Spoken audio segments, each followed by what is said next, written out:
You ain't heard the news? Breaking news, shocking news. What news? You guys are in a crisis. I'm on my way. These are the requirements that you need to have in order to date me, a single mom of 3 kids. Number 1 is that you need to be making at least 130K a year, and you need to have at least 2 side hustles. If you cannot make 130K or more, then you are out of my fucking league. How do you expect to give me money for my kids if you only make 50K a year? Second is I don't date men that are younger than me because for obvious reasons. So if you are 26 and over, then you qualify. 26 to 35 is the age limit. Okay, I feel like 35 is pushing it because they look old as fuck already. So I'm 26, I'm a baby, so yeah. You have to have at least 3 cars under your name. Your second car has to have 8 seats because I have 3 kids. So I want them to be comfortable whenever we go with you on a trip or something. You want me to come with you, I'm gonna bring my kids, and you need to have enough space for my kids. So that's why I require you to have an SUV and a vehicle of your own if you're gonna be dating me. Another requirement is that you have to have a property under your name, and you have to be looking into getting your second property. Have to get a home that has 6 rooms because each of my kids have to be in their own room. So you have to be considerate. Purchase a house that has 6 rooms because that's only common sense, like. And if you cannot meet those requirements, then you're not the fucking one. The last requirement is that it has to be pink. If it's not pink, no. Pink and brown go together. Pink and brown, like what? Duvalin, you know?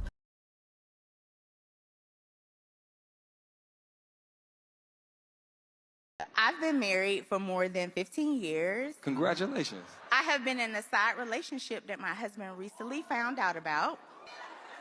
How can I convince my husband to let me keep the side dude? Well, first of all, he shouldn't. You need to change that convince word to manipulate.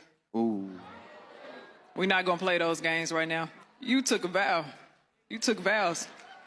You stood before God or whatever it is you believe in and said that you were going to love this man in sickness and through health, for rich and for poor. You said that you committed whenever you took that vow. You committed to be there even in the hard times, even in the times where you were not fully emotionally fulfilled. You still took on that position to say that I'm going to have those conversations. I'm going to communicate. I'm not going to breach the trust in this marriage. You lack marital integrity. And if you lack marital integrity, you lack integrity as a person as well. So my next point to make is the audacity must be on sale right now for you to be able to say, how can I convince my husband, a man at that, convince my husband to let me still have a side relationship as if I did not betray this man, as if I did not hurt this man, as if I did not dishonor this man, as if I did not disrespect this man, and you want to ask for something? You want to ask for what it seems like more of a favor because it's only going to work in your favor. It's nothing that is going to work for him. I don't like when we play these games like this. You entered into what you two believe was a monogamous agreement, and you made it a polyamorous thing. Ooh. You did. Ooh. Let me tell you something else that you did. Let's talk about the lack of responsibility.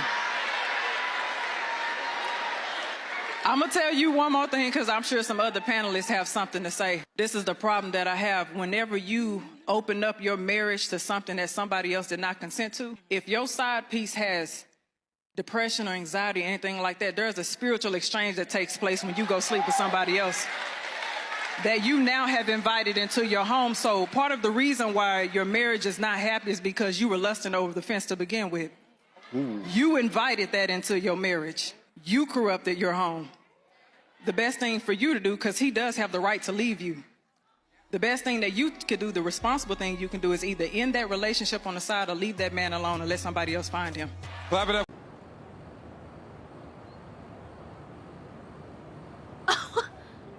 Community members, can I talk to you guys? Let me tell you about the time I learned the hard way that sometimes the grass is not always greener on the other side. Sometimes it's greener where you're at. I was in a relationship with this one amazing guy.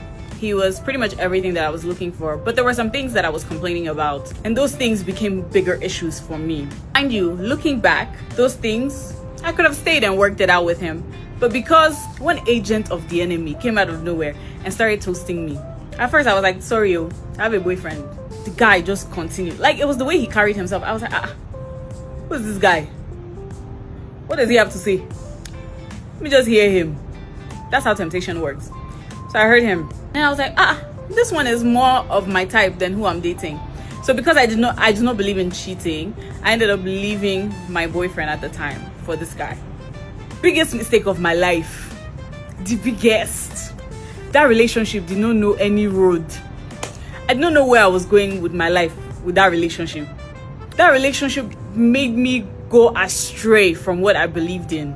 That relationship made me bend my non-negotiables. It showed me shege. It got me questioning, like, why am I here? Swear you don't know what I'm doing here. That relationship made me realize that sometimes the grass is not always greener on the other side. Sometimes the grass is greener right where you're at. Meaning that relationship that you're in, as long as the man is trying, you to stay there. And that thing that you're complaining about, stay there and work it out with him. You don't need to go and find another man to go and be doing nonsense with. Sometimes the grass is greener where you're at.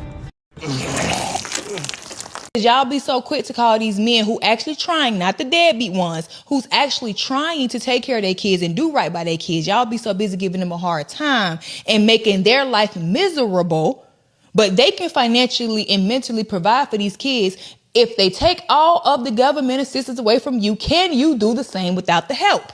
And the answer for a lot of women is no. You can't. You can't sustain your livelihood without the government's assistance. So instead of you acknowledging that, allowing this man to help you raise your children or your child outside of finance, outside from the financial aspect of it, allowing him to help raise a child, not provide financially for the child, help raise the child. You rather do it all by yourself because of what? What, you gonna get some extra brownie points for it? What you want the bragging rights that my baby daddy don't da da da da da? What's up? Make it make sense, because it's not making no kind of sense to me.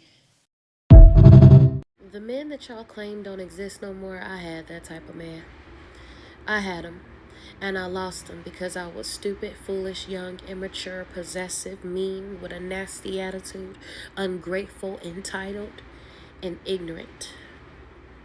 I had a good man. One who gave me roses, romantic surprises, lingerie, gift baskets. He cooked, he cleaned, he had roses and candles lined up to the floor. He was romantic. He would throw me $1,000 even when he wasn't rich just to go get my damn hair done. My toes, my nails was there. He cared about me. He played old school music and slow dance with me. He me good, took care of me, took care of my kids. I had a good man.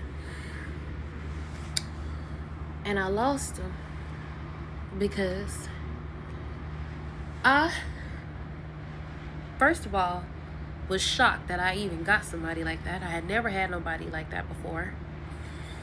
And I went into overdrive just doing stupid shit to try to control him and put my claws into him, and it was unnecessary because I had somebody who loved me for real and did not cheat. Loyal. Oh, loyal. If you got some man like that, please do the work. Be appreciative and be grateful. Don't be entitled. Do kind and nice things for him. Don't just be a taker. Give back. Respect him. Oh, respect him. Because that man, baby, he gone. He with a new woman. And she looked happy as hell. She looked happy as I did when I was with him. I'm happy for her. You live, you learn. But I'm here to tell you, you guys always say, oh, there's no good men that don't exist. They exist, but they are rare. And if they came into your life, take this message as go get some therapy, go get some help, go heal, go work on yourself, and pour back into that man, because a good man will wake up one day. Good men are not blinded to the fact that they are a wonderful person to be with. They just love your ass. And when they love you, they stay and they stay and they stay and they stay because they hoping you will get it together one day. They're not staying with you because they don't know that they're a good man and they may not be able to get anything else. Oh, baby, he know. He counting down on your clock.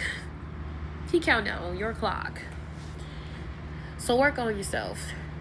Don't lose no good man, because I'm going to tell you, they are rare. And since I've been out here in these streets, it ain't nothing for me in these streets. They all trash. That's all. That's the tea. That's the word. I hope I can help somebody today. Severely, he screwed my life up. I've waited for my husband for so many years, and I'm just getting mad. What kind of world do we live in where a normal, regular girl cannot find just a regular guy out here to date? They're telling women to be just like men, be as promiscuous as you want, just behave like a man. Yeah. You know, climb the corporate ladder, get degrees. And now you have women that are in their late 30s and like, I did the corporate ladder, I have the house, I have the Tesla, I've paid off my debt, I've decorated my house beautifully, I'm a wonderful cat mom to my 3 cats. Why can't I find a man? I'm attractive. It's like, because you've basically turned yourself into a man. You've accomplished all the things that a man is supposed to accomplish to attract a woman, and now you've priced yourself out of the dating market. There's very few men out there that, again, hypergamy, that are at your level or higher.